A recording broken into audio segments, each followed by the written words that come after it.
Thank you. So before we get started, I want to do just a really, really quick review. I know it seems like this is getting redundant, but I want to make sure you guys know this stuff.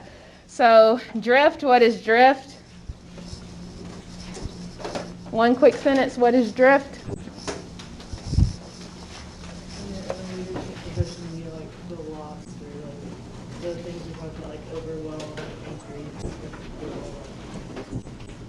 Yes, when you're feeling lost, like in some of the causes, maybe because you are overwhelmed at work, maybe you're unhappy at work, so you drift into this space of maybe questioning your own abilities, confidence levels. Make sure, I don't know why that's not coming on.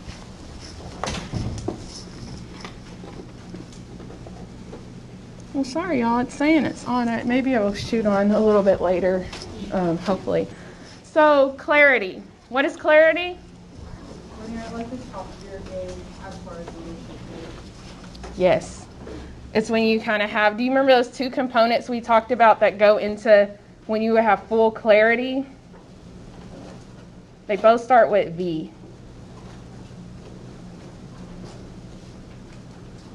When you have a good vision, you remember the other one? Values, good. So when you have a clear kind of clarity on the vision you have, and remember that vision is, you remember what vision was?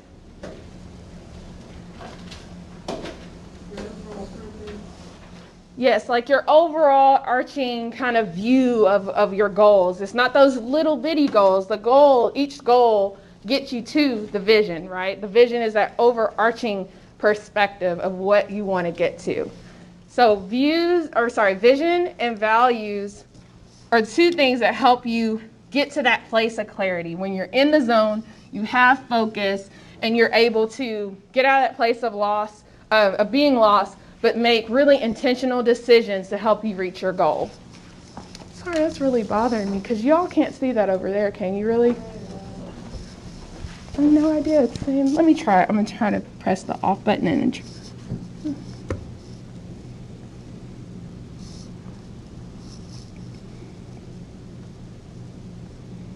oh gosh, now they're both not working.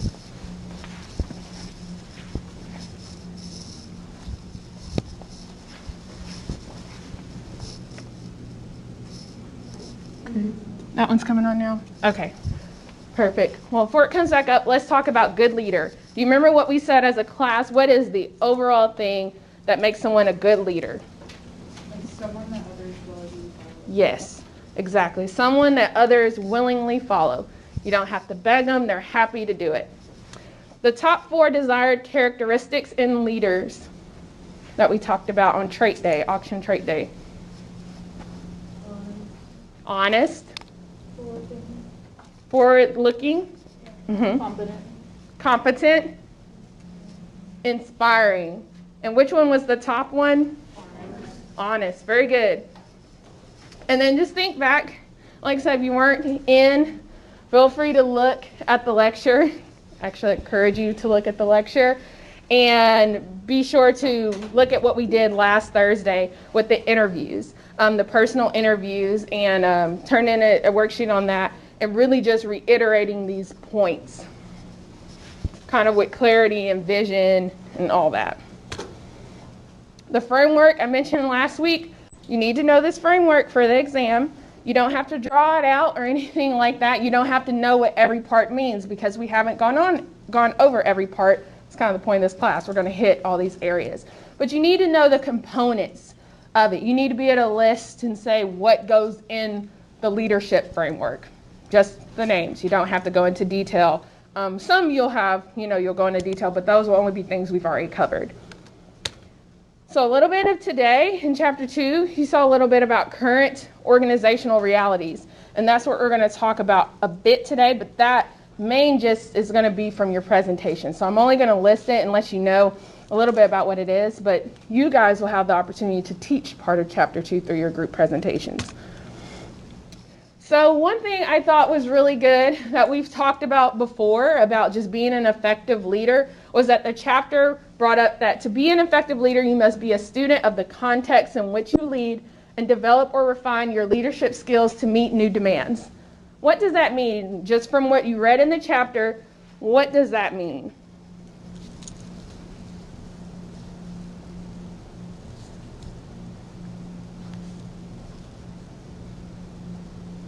And you guys can pull out your books too.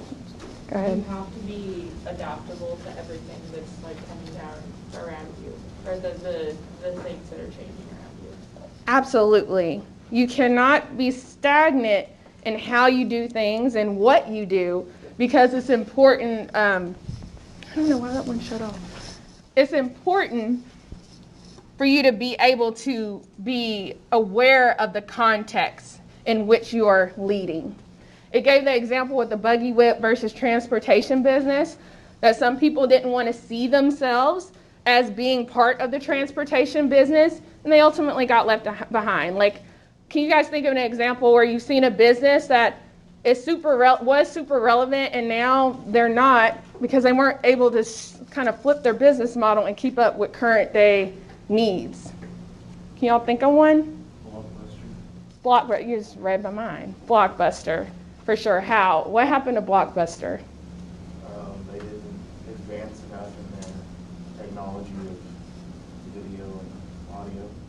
Right. Blockbuster, I mean, growing up, I remember Blockbuster. I remember you could check out video games and all kinds of stuff. But then you have the world of Netflix. And I mean, I'm sure my kids, I think my oldest knows what a DVD looks like, but I don't know if my daughter's going to really know what it looks like. She certainly doesn't know what an MP3 player looks like what I used to use in college, which is crazy that it's so obsolete at this point. But it's things like that that are just so fast changing. My parents used 8-tracks. I never used an 8-track. I just heard about it. I think I've seen one in the garage or something like that. But it's interesting to kind of see how technology changes, and you see those businesses that can keep up or, don't. And I mean, even what's going on with GameStop, super interesting. I'm sure you guys, I know you've heard about it, but interesting because GameStop, you've been hearing kind of going to the obsoleteness of just the gaming world, but for them to, whatever's going on behind the scenes for that to happen, that's an interesting kind of anomaly of this concept. So if you adapt to the changes around you, your leadership effectiveness will grow. And remember, when we talked back, I think it was week 1, what are one of the great things in leaders that are able to remain effective? We said it was not one characteristic. We named one characteristic that we want leaders to continue to do. Learn, evolve. We want leaders to continue to learn and evolve in order to be effective. So you saw this in chapter 2, is that these organizations are changing, right? Because organizations are trying to keep up with the current context of the world we live in. So there's a number of areas that they're changing that you guys are going to present on. At the end of class, I'll go over the presentations. You guys are already in your groups, but we're going to have you guys talk about these 6 areas in detail. So changes in how organizations and customers connect is really just that. Customers are connecting with organizations much differently than they did in the past. So you have things through like social media. That is a huge marketing tool, and that's a huge way that businesses are connecting to their consumers. So you'll talk a little bit about that. Globalization. It's kind of what we talked about the first week about living in an interdependent society. That's still not on. I'm sorry, y'all. I don't really know what the problem is. I'll have to report that issue, but it's that globalization is that we're living in an interdependent society. And I think we're seeing that more now than ever, that countries are more connected than separated. Cultures are more connected than they are separated. So if you're seeing where a company is distributing things to and there's something going on in that country, it affects us here. So just really understanding how globalized industries have become. And then technology and other innovations. Again, just kind of how businesses have evolved and used technology. I mean, we've certainly seen that in agriculture, how efficiency has been growing because technology has been adopted. Then the different kind of diversity sectors, generational diversity, working in organizations where you have a multitude of generations and age groups. Gender diversity. Obviously, when you're thinking about women and how the shift in businesses, or when you're looking at kind of CEO numbers, what does that look like? What kind of initiatives are being put to try to encourage more women in leadership positions, or whatever you decide to talk about on that. And then cultural diversity. Culture is so much more than just ethnicity, right? So we're talking about ethnicity and race, but we're also talking about religion and all of those things that are part of your culture. So you guys, should have read chapter 2, but when we get to the assignment sheet, you'll see which area you have, and then you'll go into detail about that, okay? So now let's talk about the 9 perspectives of leadership. Okay, the perspectives of leadership. These are 9 areas of what people kind of see leadership as. So the first one is that leaders are born. You guys remember what it talked about, and that's pretty straight to the point. It was just that only certain skills can learn. Right, that you are born in your DNA, you have the characteristics to be a leader. And it's not necessarily something like you can go buy at the store. It's like either you got it or you don't. Then we kind of have the flip of that, is that leadership can be learned. Leadership is not necessarily something you have to be born with. If you have the passion and the desire to educate yourself, learn maybe your strengths and weaknesses and work on them accordingly, you can be an effective leader. Leaders are heroes. The book talks a little bit about leaders being heroes, and that they're almost that Superman kind of perspective, that they are doing things that just other people can't do. Superhuman. They're taking the risks that need to be taken on behalf of organizations. Then leaders are at the top. That kind of perspective of just kind of that hierarchy structure is that, like command control, is that you're at the top, you're the one that makes the decisions, you are the ultimate leader. So if you have a CEO of a company, or say the president of a university, the leaders hold the top positions. Then leaders are called to serve. The book talks about that leaders are this is a calling that you get, and not all people are called to do it. So when you get that call, you need to listen to it. So it's a very noble thing that you should feel almost honored that you have been given the opportunity to lead. It's a calling for you. Then leaders are defined by position. So this goes a little bit deeper into the organization, is that if you're a director, you may not be the president, but if you're a director in an organization, then you have the ability and responsibility to lead. You may have kind of the rank to make decisions. You may have employees under you. Those people are leaders if you have that position title. The title is connected to it. And then leaders depend on and are created by others. This one talked about the idea that leaders that are people who don't mind being in the back, but they thrive off of the achievements and accomplishments of their team. They really feel like if their team is successful, then they're successful as a leader. That's the most important thing for this perspective of leadership. More of a selfless kind of thought. And then leadership is temporary. Kind of what we talked a little bit about drift is that sometimes you're just thrown into leadership. You didn't choose it, you didn't select it, you maybe didn't even want it. But leadership is temporary, where you see people come in and say they have to hold a role temporarily when they're doing a search for a dean, and someone has to step in and be dean for a little bit. But it's not necessarily their permanent position, but it's something they have to get thrown into in order to make sure the organization still operates. And then lastly, leaders are servant.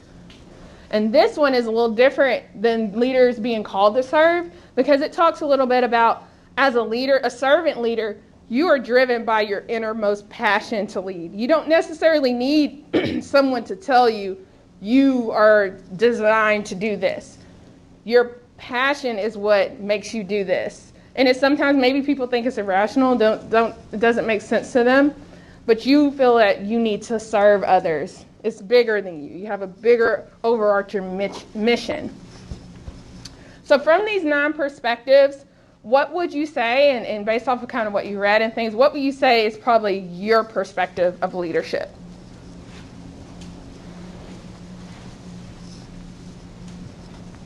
Yes. I wouldn't necessarily say that I have like one specific perspective of leadership because I think it definitely depends on the role that I'm in. Like generally, I would try to be a servant leader and just pick up wherever something needs to be done. But also like, I think they're all like viable examples of a leader. They just don't always have the same values. And so I think it just depends on like what situation I'm in as to which one I am. Right. Okay. Who else?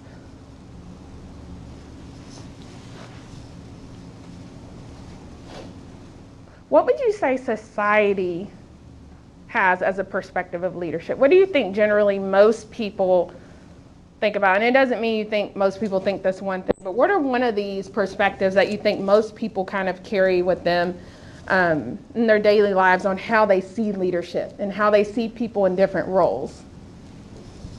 Yes. I think the leaders are defined by a position.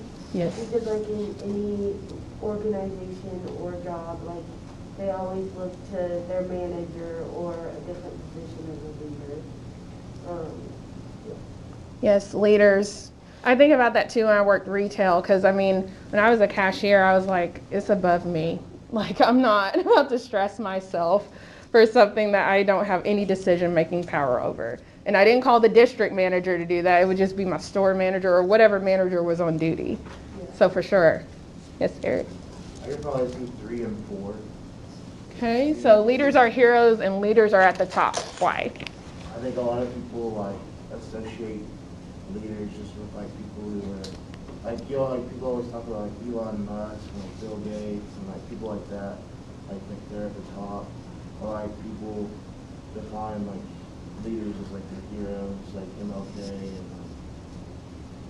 that just seems like a lot of people do. Very true. People do describe their leaders as heroes quite a bit, for sure. Just to kind of piggyback on that, I think this is a very flashy society, and if you aren't at the top or you aren't seen as this big hoorah, then a lot of people aren't going to take you seriously as a leader because you don't match their expectations as to what they think that you should be. Absolutely. That is so true that people, I mean, there's a lot of people who base their decisions off of what celebrities say or influencers. I mean, that's how we have influencer culture. It's because people have bought into the ideas that if I follow this person on YouTube, I mean, I've even had someone I follow on Instagram, she recommended something, and I was like, okay, I'll give it a try. I mean, it was a good recommendation. It's working for me, but I'm just like, how many times now do we go to YouTube or whatever before we try something to just look up someone actually talking about it versus otherwise? So I think definitely celebrities and influencers' popularity have a big role in leadership. Because what do you guys remember what the definition of leadership is in this class? What is it? Someone that others want to follow. Yeah, like, well, yeah, but just like the actual definition of leadership, what we said, it had the word influence in. You guys remember? It was that, well, if you guys are looking, I'll let you guys look. Leadership is a process whereby an individual influences a group of individuals to achieve a common goal. Right. So if we're looking at that, leadership is a process where an individual influences a group of individuals to achieve a common goal. So if that's the definition of a leader, then we could see those celebrities, you know, if the common goal is fitness, then people who are following a fitness guru or whatever, they're trying to get to that common goal of being fit. So that influencer/leader is having that authority to do that. Okay, Sierra? I was just going to say with number 3, I feel like that can be true on a smaller scale too, like not even talking about like MLK or anyone like that is normally your hero.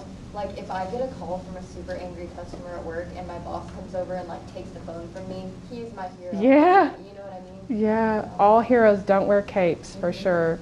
I was talking to Aaron before class, I had this issue at printing and I didn't, I'm just like you guys, sometimes you're up to the wire trying to get stuff together, okay?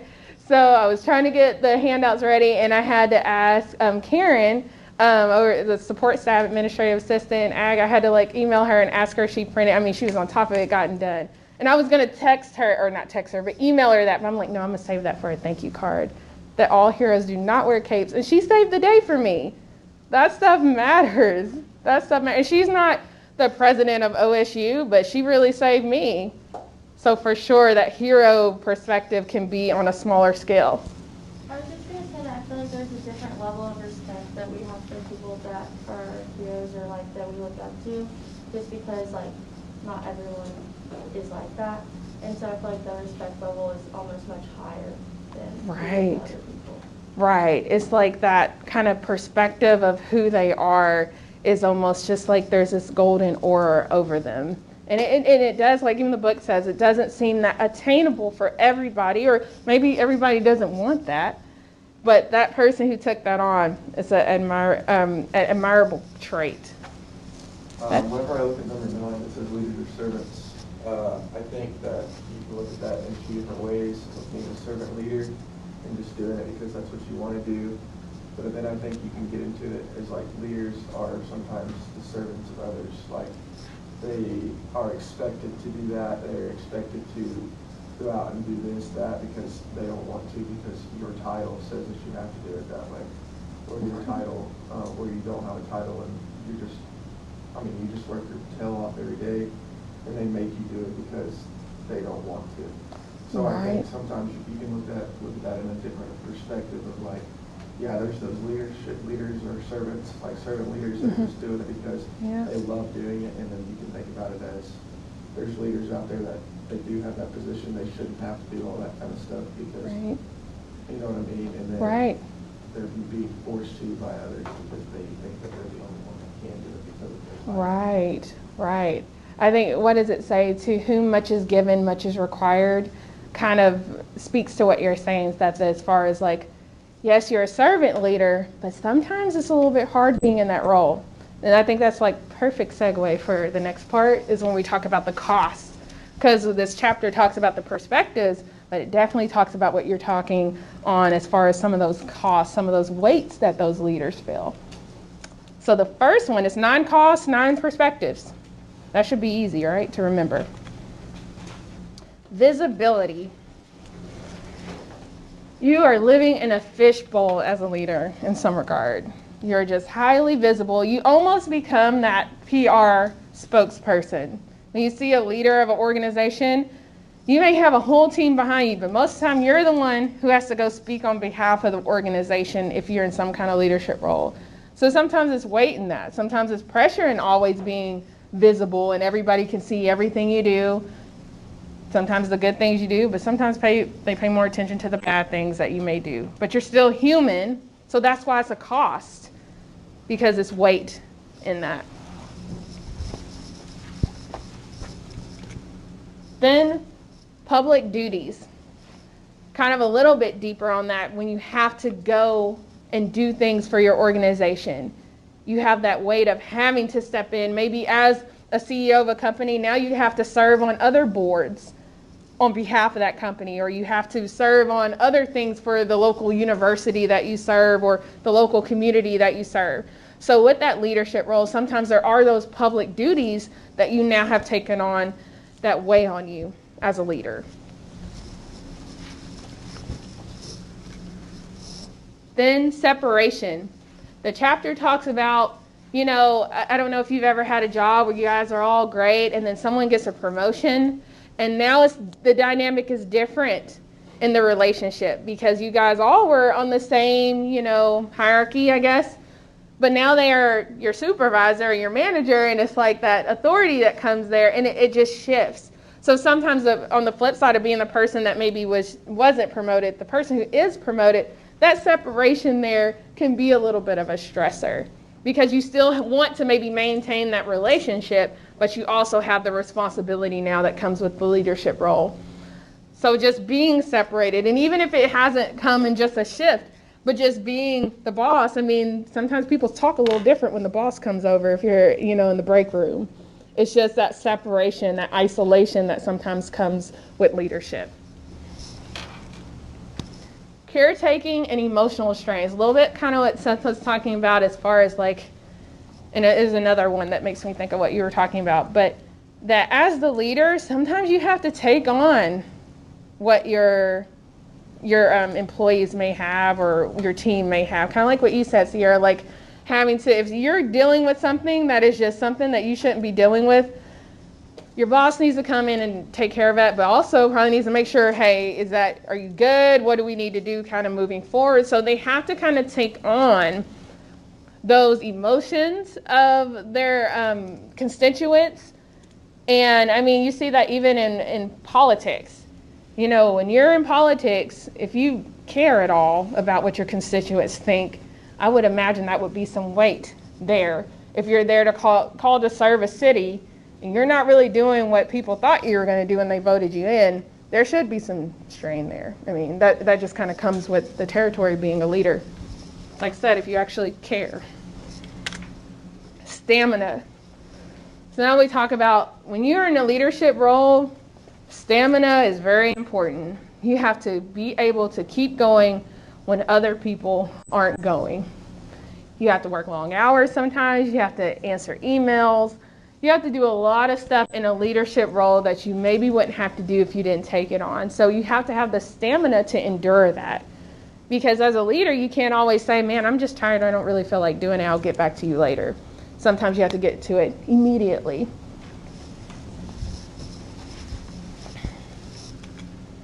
Job insecurity. Thought this was an interesting one because it talks about in the book, like I think kind of in society when we look at somebody, we're like, man, you know, CEO role, that's awesome, or VP position, that's great. And it may be great, but a lot of the people who are in these roles feel as though those jobs aren't as secure because your success depends on the success of a whole team now. And a lot of those things that the team does isn't necessarily in your control. I mean, have you ever worked somewhere and you can't control what somebody's doing even though you tell them? Like, hey, guys, we're on the same team. We need to get this done. And they're still doing their own thing for whatever reason. So when you're in that leadership role, which I don't think people think about, is sometimes, like, say for Walmart, as an assistant manager in Walmart, you have a role to make sure the store is operating, cover shrink, and make sure things aren't getting stolen, all that.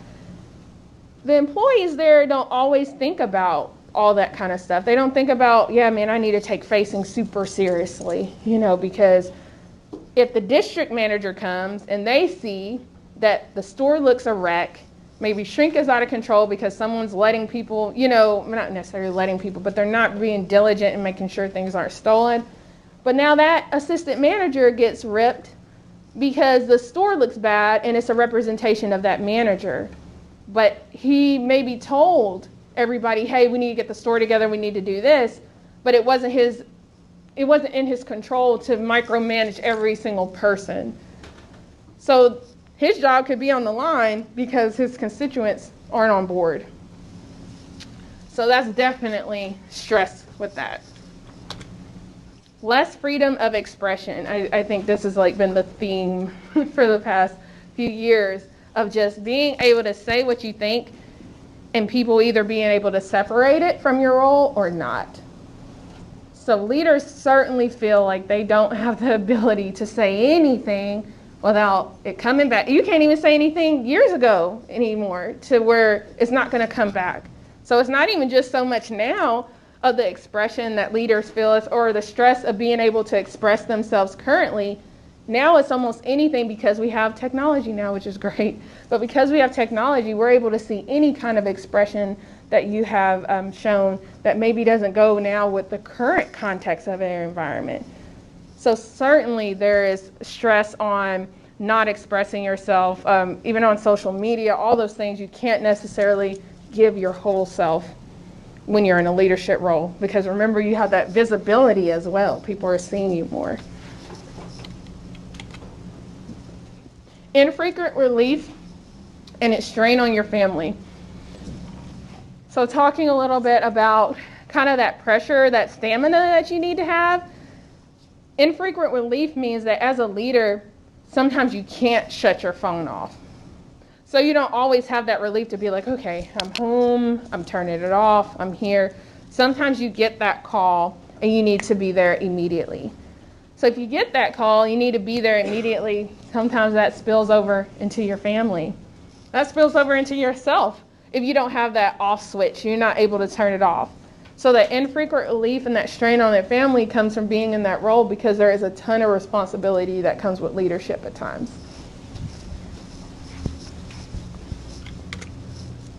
Infrequent, honest feedback. I think this is a big one, because how many times have you been in a meeting with your boss and they ask you what you think and you're thinking, you don't want to hear what I think, for real. You don't want to hear it. You know you don't want to hear what I think.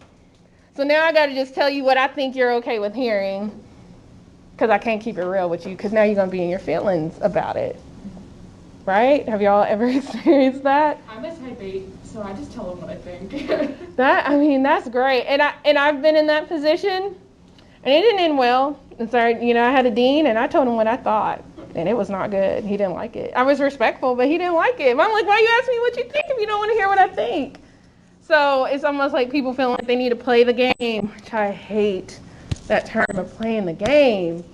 That's why I'm just going to create my own game. I need to go somewhere else and do my own thing, because I just can't play these games that you think are over in high school, but they're not. It's like the older you get, the worse it gets. Trust me, I had people old enough to be my daddy acting crazy. So having infrequent, honest feedback. On the flip side, as a leader, I think it's hard, because sometimes, I'll ask people, even students, I'll say, hey, what can we do to improve the class? And sometimes some students are real, and I appreciate that, but some students, I feel like they don't want to say it because they think it's going to, affect their grade, because I have that power, right? I do have the power to give you a good grade or not. That comes with ethics, too. You're hoping that if I ask you a question, I'm not trying to set you up to say, oh, I remember when you said you didn't like that lecture that day, so I'm going to remember that when I'm looking at your exam. You know what I mean? So it is that power there that we've talked about, that power that you have with leadership that affects people's kind of feelings on telling the truth. And if you don't have honest feedback as a leader, how can you be effective? How can you be effective if you don't know what the people who you are leading really want from you? How do you know if they don't like what's going on? Because remember, you're trying to get them on board to work towards that common goal. You don't want them to go and drift. You don't want them to feel angry and hate coming to work every day. Remember, we want someone that people willingly follow. So if you have all these negative things happening, causing your team to go into drift, you're not reaching the goal of leadership. You're not, getting people to want to follow you. Everybody's in drift. You think you're in clarity. It's just a hot mess. So it's really important for people to be in those leadership roles, to understand that dynamic, that you aren't getting that honest feedback all the time from everybody, because, people like you, I appreciate people like you, keep it real, but I understand the other side of it too, because I've been in both roles of, some people are just like, I need to keep my job, I have kids. I can't go and tell my boss what he wants, because I know he's sensitive and he can't handle it. Even though he said he wants it, he doesn't want it. You can't handle the truth. I just think that's such a good quote from a movie I've never seen, but I think it's a really good quote. People can't handle it.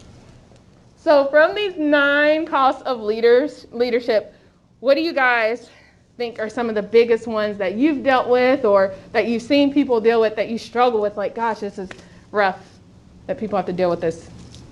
Or, yeah, go ahead. I see this as kind of a checklist, because in 2020 I was serving as the Nebraska Dairy Princess, and so I couldn't post things on my social media related to abortion, political stuff, anything like that, anything about my faith and anything. I had to continue making posts on my social media, which came from the stamina thing, because we ended up not having events, and so I had to continuously keep the social media thing going, which is honestly way more challenging than having in-person things, because you're ugh, I have to create something, whereas when you have something in person, you just get to go and you get to have fun. And so you go down the list and it's kind of like a checklist, and you're like, oh, I did that and that and that. Oh, I can't do that, so make sure we don't do that. It's kind of exhausting. Yeah. And you guys can certainly talk about that kind of stuff, whoever has that group when we're talking about how we're connected. It doesn't have to be all the roses of how we're connected, because I mean, there are some great things, but there are some stressful things. I mean, I think about that too. I try to engage on social media a little bit. I'm not so great. I liked it for my job. I think for a business it's incredible, but like personally, sometimes it is just a chore to respond back. I do like that face-to-face of just communicating. So it is a little bit of a weight there, and it's certainly not being able to post what you want and what you think, because you used to be able to do that, back in the day, because you had your own group that you could talk to. Because I think it's a very fine line. I don't think hate should ever be accepted. Like hate, discriminatory things shouldn't be accepted. But I do think people who have different opinions, we should be able to have discourse. Like even when we think about education, some of the times that people or students learn the most is when there's that discourse. And discourse is when there's like kind of that internal like, I never thought about it like that. Should I reconsider how I think about things? Or maybe, no, I still kind of think about it like this, but I appreciate that I heard this different perspective. So maybe I understand now what another person may think. So I think it's very important because, I mean, research shows, if we're looking at research as a standard, research shows that when discourse happens, a more transformative process happens in the learning in your life. Maybe you learn something that you are going to take with you and move forward and be able to be a better person or whatever. So I do think it's a fine line with being able to express yourself. Certainly shouldn't be hateful, but if you do have a difference of opinion, I don't think it's so bad that we can at least talk about it, because it doesn't mean I got to agree with your opinion. That does, because remember we talked about our values, our vision. That's very personal. Your personal values, which we'll talk a little bit later in the semester, it's very personal to you. I can't shape your personal values. So certainly just seeing something and hearing a different perspective doesn't mean I have to shift my own belief system. It just means maybe I need to hear that different perspective so now I can understand you more. Like when we talk about being an effective leader, if maybe you feel honest enough to tell me what you think and tell me about yourself, then maybe I can be more effective because I can try to connect with you and meet you where you are. Good. So I feel like less freedom of expression isn't really a cost of leadership. I feel like it's a cost of life. If you look at like people who said something in 2009, which at this point is 12 years ago, first of all. Okay, who are you telling? 2009. That is 12 years of personal growth, of life lessons, of Lord knows what happened in your life. Yeah. But one thing you said in 2009 is completely costing you everything that you have in 2021. Yeah. Like, I feel like even if you weren't in a leadership position then, I know from the day that I downloaded Instagram in the 7th grade, whoa, it was always watch what you're posting. This is going to come back.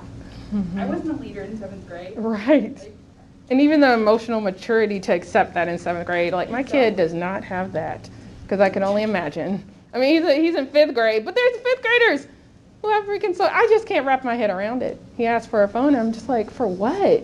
Anywhere you're at, you should pay around an adult to where they can call me on my phone like I used to do.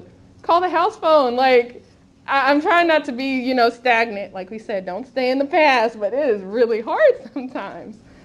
But yeah, I think that's such a good point. And kind of like you said, some of these people were not even in leadership roles when they said something, but now, like you said, they've evolved. Maybe they got that calling, right? Now they're called to serve. So they're like, man, I'm supposed to be a leader. And they're in this leadership role, and now everything that they thought when they weren't the person they are now is like, you shouldn't be in this leadership role. You used to think like this. It is, I think it becomes where as a society, just maybe being a more sympathetic and empathetic society, because certainly I've seen things that people have said that maybe I work with, and I'm just like, whoa, I didn't know you really felt like that. That doesn't make me feel comfortable. But And I think maybe it ties into your values and your own belief systems. But I think it is good to not harbor, anger. Forgiveness is for you. It's not for other people, really. So if you kind of take that approach and just being like, if someone is sincerely like, hey, I didn't realize that was going to offend people in the way it did. I never would want people just to be angry and hurt them, whether it's my opinion or not. I don't want to cause hurt. But just being able to say, let's just see if you are a changed person instead of like cancel culture where you're like, nope, you're canceled or delete you. Like, it's just so much power people have in that now. I think that's really prevalent, like when you look at youth and politicians and stuff like that, because I mean, everybody has their own opinion on stuff like that, but as soon as one person is put into a role of leadership, there's literally people that their entire job is just to dig up the past and dig up things that happened 40 years ago or 20 years ago or whatever else, even if it's just like one text message. If they can get them with that, it's so dog eat dog that if you can take down your competition with one text message from 20 years ago, they're going to do it. They're going to blow it way out of proportion. I don't know. I think that would be really difficult because you're trying to lead a nation. You're trying to lead a country, and then you wake up one morning and your text that you sent 20 years ago is now all over the news. You're like, well, that's not what I meant. That was just a typo, you know. Right. It could be so simple. I don't know. It really is a fine line with that. And, you know, because I think when you see some of these things being kind of brought to light, and make sure we're going to time. When you see certain things being brought to light, it's like you have to, and I think this is a good skill to have, you know, as you guys continue your leadership journey, is to take an aerial view of things. You know, you look at the person, maybe you're just like, gosh, you know, they said this like that, or they did this, like, come on, we're 20 years further, like, let's move on. But then maybe look at that other side too, of the person maybe that was hurt by it and how that made them feel.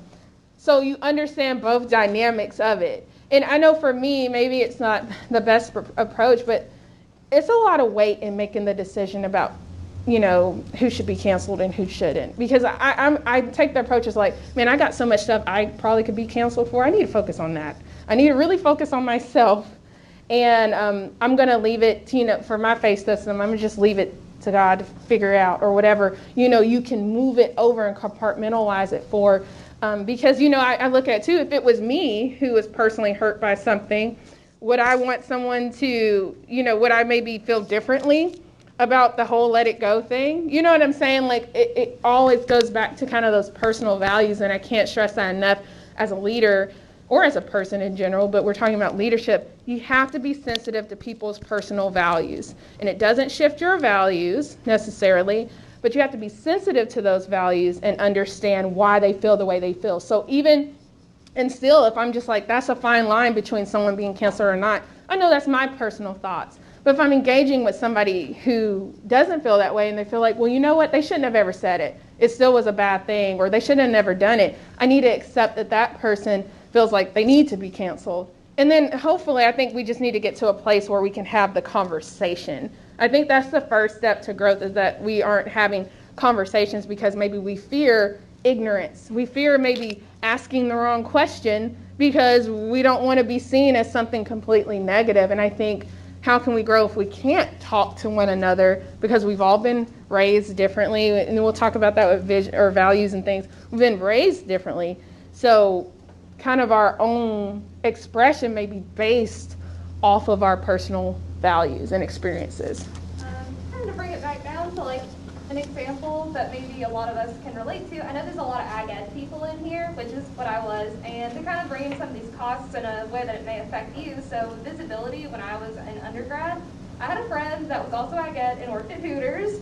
Fun fact, you cannot work at Hooters and student teach. Oh, I didn't know that. But if you think about it, you're now going to be visible to your students. You can't do that. You need to keep that in mind. And everything you do, your students are kind of going to know about, especially now, now that I don't teach at the place I did. I have people that I'm friends on Facebook with me that I taught. They're going to see everything I do. So kind of going too with that less freedom of expression. When I was teaching, I can't post that I'm going to a bar. My students are probably going to see that. And then also with public duties, when you start teaching or working in extension or whatever you decide to do, especially with students, kids, my Saturdays were taken up by going to livestock judging competitions. That was my life now. And that's my new public duty. I'm not going to go and do something I want to do. So kind of an example of maybe something that y'all will experience or that you have experienced, there are these costs that will affect our own lives on maybe a smaller level. Yeah, for sure. And I think it's just being sensitive to those costs and knowing that before you go in, because as you get older, now hopefully with this class, you're going to be like, man, do I want to take that role? Because I know I'm going to be more visible. I know maybe it's going to be some stamina needed.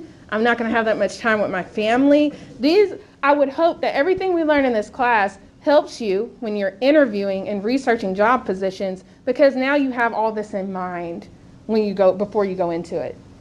Going off what she said, yeah, that I wasn't really thinking about that until like I thought about it before, but like just now whenever she brought it up, it makes me think about like coaches and ag teachers. Like they have a different like setting than say your math teacher or your reading teacher.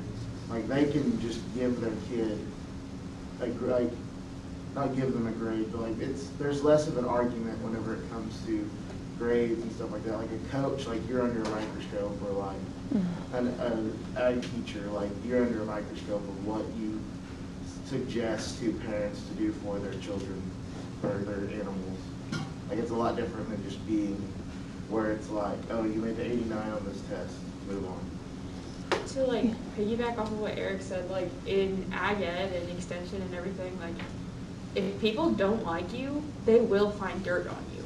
Like some of the parents, and it's terrible to say and it really sucks, but like some of the parents are just really crappy, and like if they don't like you in a position, they will figure out how to remove you. And so like that's one thing, like as an ag ed major, I know that going in, like there's going to be people that don't like me, and I need to just do my job as best I can. Right. I had no idea about the ag ed world and what teachers really deal with in that. I had no idea. I was at a conference and they were presenting a research study, and I can't remember exactly what it was on, but I remember they talked about ag ed teachers in the communities basically having a lot of, I guess, power in deciding who would be an ag ed teacher in some smaller communities. I had no idea that was a thing. And then I understand it from athletics as far as parents want to coach everybody. Everybody thinks they're a coach. But they said that too from like ag ed, like sometimes parents are a little bit more, want to be more involved in the program than maybe some teachers want them to be.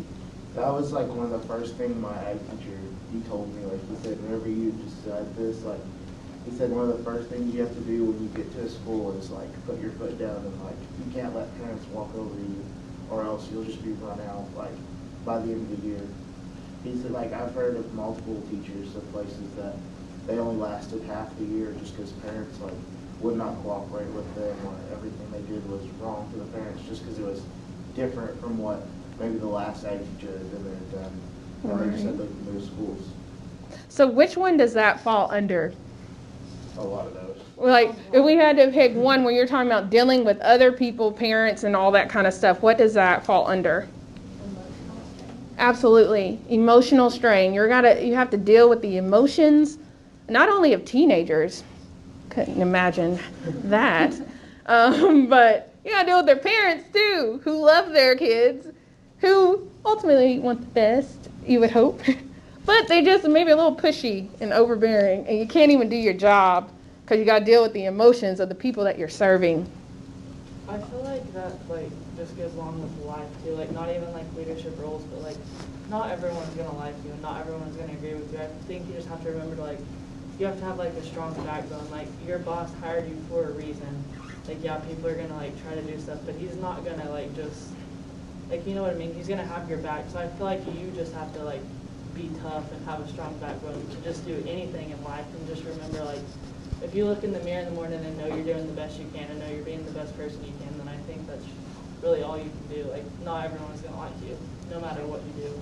Yeah, that's true. The best you can. I mean, that's what I always kind of stress to my son is that, hey, I just want you to do your best. That's what my parents told me. If your best is an A, then you need to get an A. If your best is a C, then you need to get a C. But your best is what you need to get. And because that's all you can do. I think whenever you look at based off what they're talking about, whenever you're in ag ed, whenever you're teaching in ag ed and anything like that, then people want to try to walk all over you. I think that's something that everybody in this room needs to think about maybe in the future when they're a parent is your values. Because your kid can't participate in any type of ag event if their grades in the math classroom or in the English classroom aren't good enough. So if your kid's not doing any good in those classes and they're preaching to you that my teacher is not doing anything to help me, I can't learn from them, you should probably be more focused on that side of things than you should be, well, my kid didn't win the blue ribbon at the freaking county fair because the ag teacher didn't know what he was doing. I think there's too many things going on that people get put on watch for that don't really even matter whenever, if you don't even have the grades to participate, then why are you even complaining about that over there? You can't be good enough over here. Your values as a parent should be completely different, I feel like. And I think that's what everybody should realize, is that like if you're not valuing like your kid's actual education, then what's the point? Because they can't go anywhere and do anything about it if this side is not better, you know. Yeah, and I think it's kind of going back to that aerial view of knowing your personal values and understanding that your constituents may not, their personal values may be different. But being in a leadership role as an ag education teacher, for this example, you have to have the ability to navigate that. Because remember, one of the biggest goals I feel in leadership is you want to be an effective leader. I mean, being in a leadership role and you guys aren't working towards that common goal effectively, I mean, who likes a boss that can't get stuff done? Who likes a boss who can't really articulate the vision and you don't even know where you're going to work every day? You're just kind of going through the motions. So to be an effective leader, all of these elements go together. Because remember, this is a leadership class, but this is a personal development class. All these things we talk about, that's why we have this discussion that's more about kind of you thinking about it and thinking through examples you see, because I'm hoping that you can apply it to yourselves. And like you said, apply it when you go and become an ag ed teacher or whatever you choose to do. Speaking of applying it, I think like the best ag teacher I ever had, like kind of going off like the job insecurity, he came from a really big farming family. So he always had the mindset of like, if I get fired, I'll just go back and farm, like, and I'll still be financially stable.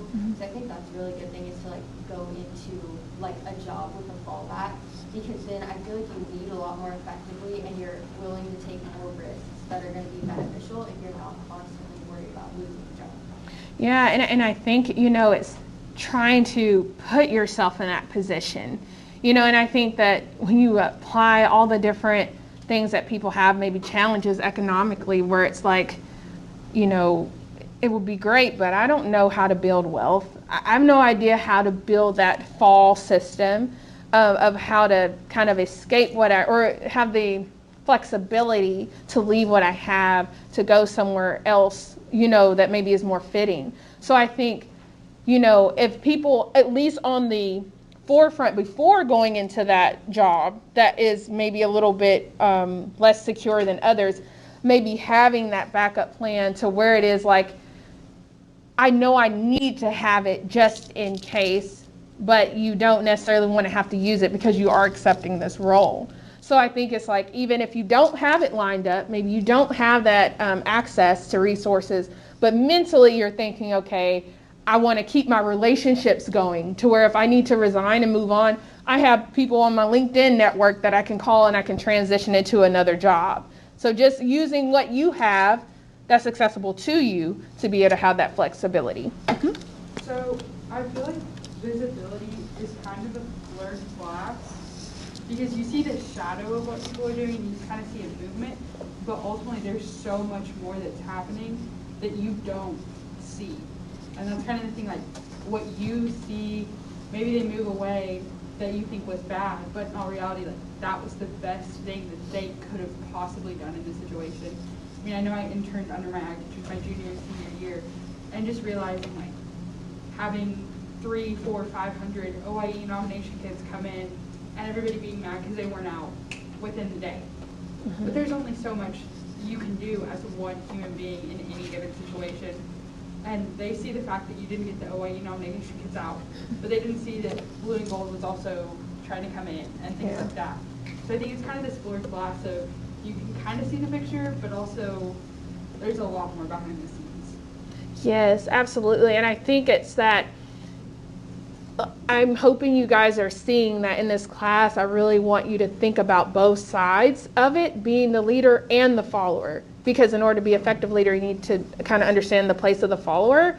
So with that is that being a leader, there's so many other moving parts to being a leader than just the one job that maybe you expect from them in that current position. So, if I'm someone who's working and I'm expecting time off, then maybe I'm expecting my supervisor to get to it really quick so I know. But I don't know, like you said, all the other things that leader is juggling. So the visibility is certainly within your own parameters of what you see as an individual or what collectively everyone sees as a society. But it's very important, again, to have that aerial view, and I'm hoping that you guys are getting that on what all components work together within leadership. And maybe we saw that they were struggling with this one thing of just kind of being visible when they dropped the ball or whatever for getting the nominations out. But maybe we didn't see that. Maybe stayed up all night helping a kid do some homework. Or, you know what I mean? Just maybe that strain of family was weighing on that person. It's just so many other things that go into being a leader that you want to be sensitive to, either if you're looking into becoming a leader or joining a leadership role, or if you are a follower, maybe being a little more sympathetic to the person in the leadership role. I think cooperation and acceptance is a very big part of the leader-follower role. And there's for some ag teaching example, I think if parents cooperated more with the teacher or learned, because they could learn the same things that their ag teachers are putting into their animals. It's just if they choose to want to or not, or if they know more than someone who has 4 years of education plus how many ever years they did it as a kid and when they were teaching, and the acceptance that even though I put all this money and effort into this animal, it just happened to be that maybe this day it wasn't at its best. Mm-hmm. Or this day there was someone who put more effort and more time into their animal. Right. So just like you said, maybe even accepting too that maybe the teacher is a first-year teacher. I mean, my first semester teaching, oh my gosh, it was rough, okay? I had never taken, you guys who are in ag education, lucky you, I had never taken an education class. I never taken a teaching class. I literally had no idea how to teach. Because I TA'd for this class, and I was taking notes as a student. I wasn't even taking notes as a student teacher would take, and I didn't even know it until I started looking at my notes, and I'm like, this isn't helping me facilitate the class. I should have been looking at how she's transitioning into discussion or all these things, and I'm writing down what's on the PowerPoint.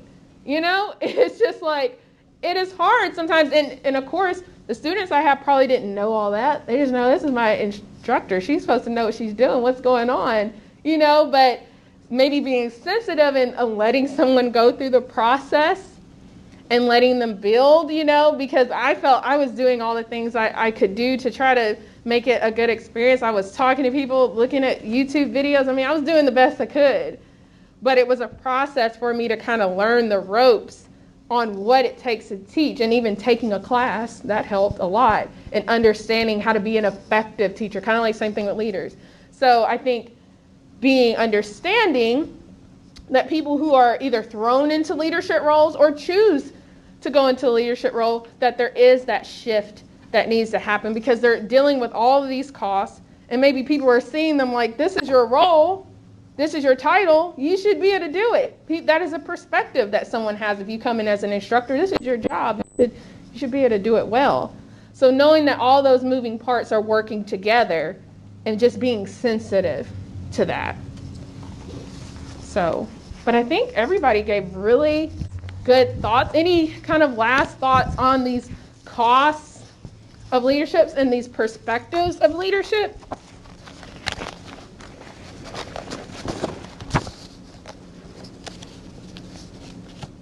For the exam, you want to make sure you know these, and you want to make sure that you can explain them.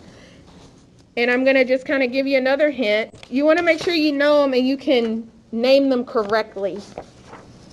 So if you're going to say visibility, I would want you to say visibility instead of saying just more in the public eye. So look at these terms. The PowerPoint will be live on, if it's not already, I think it might be already. It'll be live on Canvas. So study these terms and be able to explain these terms. Oh, yeah. Oh, well, he should have told me I'd bring the extra ones. So, yeah, I have extra ones in my bag. Mm-hmm. like a lot of You're welcome. like, oh, well, I need this person is because of that, or they don't really like. I know Mm-hmm. their kids listen to actually kids better than their own parents. Like they try to tell their parents. Mm-hmm. Yeah, you become their parent, basically. Well, like, yeah. So,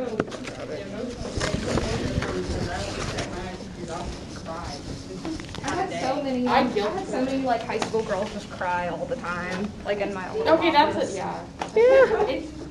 And you're kind of expected to listen. What kind of teacher is going to say, well, I mean, I know some do, but just be like, hey, I got something to do. Can you get out of my office? I accidentally guilt tripped my ag teacher into giving me like honors ag student of the year. Because I cried next to his desk one day and I was like, I'm so tired of not being your favorite because I work so much harder. You like her better than me because her dad, you work for her dad. And he's like, oh. Like it was all true. He's like, yeah, you're right. And I was like, I know I'm right. So yeah, that's when that emotional strain just kind of went overboard. Like he was like, I'm just going to try to make this right. Okay. So I'll go over this worksheet first. The Chapter 2 Campus Leadership Survey. So this is going to build on what we've been talking about today. So hopefully as you go through these interviews, some of these things we've discussed in these 9 perspectives and costs will kind of just jump out to you because we've talked about a variation of examples. So when you do these interviews, those examples should be like, yep, that sounds about like what we were talking about, or that could relate to what we're talking about. So what you're going to do is you're going to individually find 3 people to interview. 3 volunteers. And you're going to ask them these series of questions. They can be student, faculty, staff, family, friend. But at least one of them has to be outside of Ag Hall. So you can't do all your people in Ag Hall. And at least one of them has to be, or only one of them can be an undergrad student. So only one of them can be an undergraduate student. So that means you're going to have to kind of explore other options. So for these interview questions, you're going to ask them, who do you consider to be a leader? Why did you choose this individual? What does that kind of lead us to think about if you're asking them those questions? What we talked about today. If you're asking them, who do you consider to be a leader and why do you choose this individual? Huh? Yes, the 9 perspectives. When you ask them that, your ears should be opening up to like, oh, that sounds like you fall under this perspective. If they say, oh, I look at, people who run businesses, they're, the people who are just at the top making it happen, what would that be? Leaders are at the top. So that's kind of what I want you to connect as you're kind of hearing them. And you write the notes of kind of what they're saying in each of these blocks. Then ask them, how do you think people become leaders? Just ask them how they may talk about, oh, I think people choose to become leader. Again, this should be giving you into the perspectives of what they think. They may think some people are called into leadership.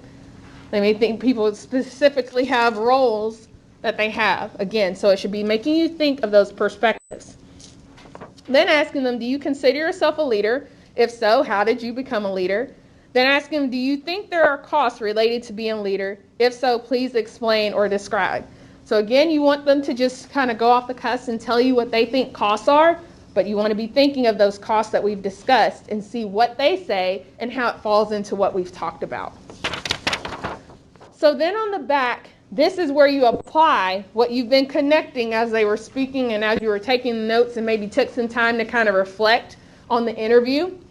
You're going to think about, based on what they said, what perspective of leadership do you think that person has? So again, if they said, I think people who, are at the top of organizations are leaders, and you're going to say, I think that this participant that I interviewed for this one, I think leaders are at the top.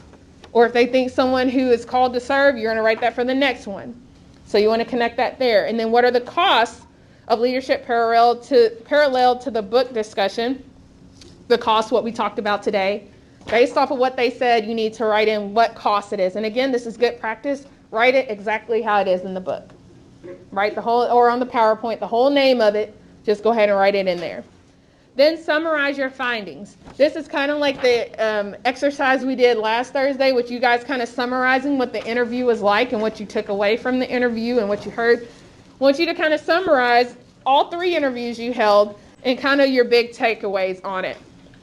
And the reflection and discussion is, again, what you do at the end of your essays. If you've checked out the essay, the essay example on Canvas, then you're just kind of saying, this is what I've learned from this. This is what I've learned about maybe other people's perspective on leadership, and how am I going to apply that moving forward? I'm not looking for just a paragraph, maybe 2 or 3 sentences would be sufficient for these areas. I mean, you should be able to explain yourself in that. If you want to go longer, that's fine, but that's all I'm looking for is 2 to 3 sentences on those blocks. Any questions? This is going to be due next Tuesday, so you can use your Thursday to do this, because we will not meet face-to-face this Thursday. We will not come to class, so you can use your time to do this. But I want it turned in by next Tuesday. Okay? Any questions? Oh, sorry. No Zoom either.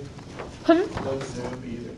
No Zoom. No class at all. We will not be meeting at all on Thursday. This is what you're expected to do, as well as getting into the presentations I'm going to go over. You're kind of expected to get started on that too. Okay. So for the Chapter 2 presentations, everybody got that handout out now?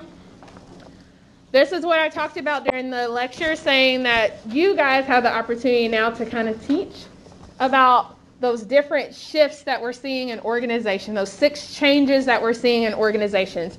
This project gives us the opportunity to learn about that, because it will be on the exam. So you want to take this seriously and make sure that you're, getting into the book, you're reading what the book says, and then you're going to do the other things we'll talk about with this assignment. So the topics and groups will be assigned by the instructor. You'll see that kind of at the back if you haven't already looked. You have your group and you have your topic that you've been assigned. And you're going to prepare a presentation on this topic, and you're going to use either, Prezi, PowerPoint, Google Slides, whatever you want to do to organize your presentation.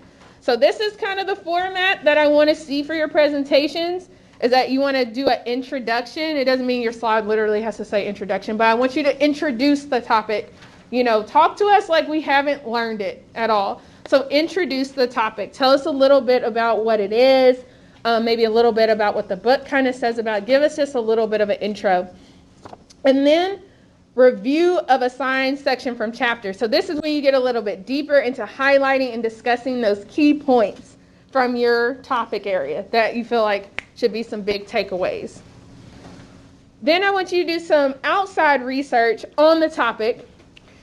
It says you can use current periodicals, interviews, community leaders, use at least 3 supporting examples. Agricultural organizations are preferred, obviously. So that just means if you have globalization, and you talk to a company out here, like I think it's ProAgrica. I think that they do a lot of international work. So say you talk to someone at ProAgrica and they told you a little bit about how connected their organization is around the globe. That can count as an example, a personal conversation that you've had with someone. You could also use a YouTube video that talks about a business that is focused on specifically doing something on a global scale, or how they've been affected by, global things, global issues. And it could be some, obviously you found like research, you found some data that maybe talks about, gender diversity, and it talks about the numbers and the shift that have happened. That can count as a resource. Now, as far as your YouTube video, I only want one YouTube video that you can use per, supporting example. And the YouTube video really doesn't need to be any longer. I would say I'll give you 2 to 3 minutes. That would be the most. I don't really want to see anything longer than that, because now you're eating into presentation time. So 2 to 3 minutes for you. Do we have to have one, or? You do not. You do not have to have a YouTube video. You don't. But if you find a good video, or whether it's YouTube or whatever, that kind of demonstrates your topic, feel free to incorporate that. But as far as time, we don't want it to be any longer than 2 to 3 minutes. And then for the closing remarks, you want to include leadership implications, highlighting lesson learned, kind of what I'll jump into with that depth of thought. So your overall presentation is going to be 20 minutes, but how that 20 minutes is broken down is that 12 to 15 minutes in length, you will be expected to get up there and present. So your presentation as a group needs to be at least 12 to 15 minutes, and I will be timing you.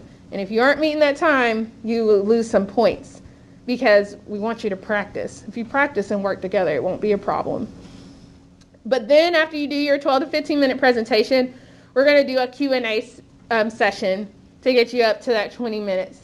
So as a participant, you need to be paying attention and you need to have some questions for them. So you need to be prepared on both sides. So just getting a little bit more into the grading criteria. So for team synergy, 20 points. Each team member was actively involved in the presentation. The team appeared to have practiced the presentation. Team collaboration apparent during the presentation. So as a team, I'm expecting everybody to have a turn in talking and kind of equally contribute. Now, I know we're kind of still in the social distancing world, but I think everybody's probably really great at Zoom at this point. So you guys, I'm not expecting you to, go out of your comfort zone and meet face to face. That's not the expectation here. I want you all to remain comfortable. So guys, meet via Zoom. If someone in your group is not here today, it is your responsibility to reach out to them on Canvas. You have everybody's name. We're all in the Canvas class together, so you can reach out to them directly on that. And I suggest you make a group kind of connection very quickly because this deadline is quickly approaching. So I'm expecting that you have practice. That could be a practice over Zoom. I mean, you guys just can know who's talking. You have to practice because I can really tell when you haven't. It's very apparent when you haven't. So making sure everybody's talking equally. And even with the Q&A, I'm not expecting everybody to answer a question, but certainly in the presentation, I'm expecting everybody to contribute. And then also looking like you have prepared to where you're not reading the slides. I don't think anybody wants someone just reading the slides for 15 minutes. So have your PowerPoint. You can have all the information on the slides, but I want you to make sure you're presenting to us and not just reading directly from the slide, because again, that'll dock into team synergy because I can tell you haven't prepared. And then for professionalism, okay, I'm expecting business casual. So if you have, I know like people have nice starched jeans and they want to wear a button down, that's fine. You want to wear slacks or khakis, that's fine. Just no jeans and t-shirts, no jeans and hoodies. Nothing like super casual. But if you want to wear nice jeans or slacks or khakis and a nice top, that's fine. But I'm not expecting suits, business suits or anything like that. So on your presentation day, you want to make sure that you have put some effort into your attire. And again, that time, making sure you have practice. Now, if you're over or under a couple seconds, that's not a big deal. But if you are only going like, 5-7 minutes, or you go up to your 20, well, I'll probably stop you before then because we'll need to have Q&A. But if you're going up and we haven't even gotten to the nitty gritty of the presentation, then that's when you'll lose. So you want to make sure you're in that range, because sometimes when you get up there speaking, you'll speak a little faster and times will, shift. But I should be able to tell that you have practice. And then review of the course concepts. Make sure that you are preventing from the book, the knowledge of your topic. I am expecting to hear some stuff from the book. So even if you're just like, as we refer to chapter 2, it mentions blah, blah, blah, blah, blah, that's fine. I'm expecting to see that connection because remember, you guys are teaching from that. So make sure that you talk about it. And then outside in the knowledge of the topic, I want to make sure that you aren't just reading, but you're able to kind of put things in your own words. Then outside research, we talked about that. Your 3 relevant topics that reinforce your topic, or 3 relevant examples that reinforce your topic. And then depth of thought, closing remarks. And this is just like how you're doing on the worksheet, just like we did last week. And then on the essay, this is just when you tie up what you think, what you've learned, what you want the class to take away from your specific topic area. Are there any questions about just kind of what the assignment is? Okay, so it's out of 100 points. You guys see the presentation times on here. So the week of February 16th, we're going to have 3 groups go on February 16th, and then we're going to have 3 groups go on February 18th. So that is the breakdown. So as I mentioned before, we won't have class this Thursday, so I'm expecting you to kind of get together and start figuring out what you're going to do on your topic. Next Thursday, we will meet. Next Tuesday, we will meet. Next Thursday, we will not meet. As you see on your syllabus, it's indicated as a group work day. But on that day, since we aren't meeting, I plan to meet with each group via Zoom. So that means I want to know kind of where you're at. I'm going to be checking your progress. And at least by then you should have your 3 examples that you're going to use in your presentation. And then you should have kind of an idea too as far as what your sources are going to be and all that kind of stuff as well. So you should kind of have kind of like a framework template. It doesn't have to be perfect, but I'm kind of expecting that you have taken a week and taken these 2 days off to kind of really get some stuff together. And on Canvas, you'll see kind of the breakdown of the class sessions that are off and all that under this assignment sheet. I'll make sure that it's published.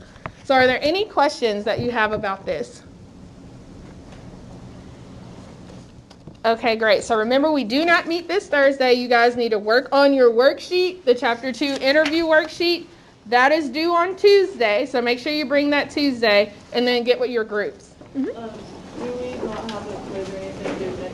Hold on, guys, 1 second. What'd you say? Like for chapter, do we not need to read chapter 3 by next Tuesday and take a quiz? No. And I don't think it's on Canvas. It shouldn't say that. No, I was just making. Okay, yeah, I just want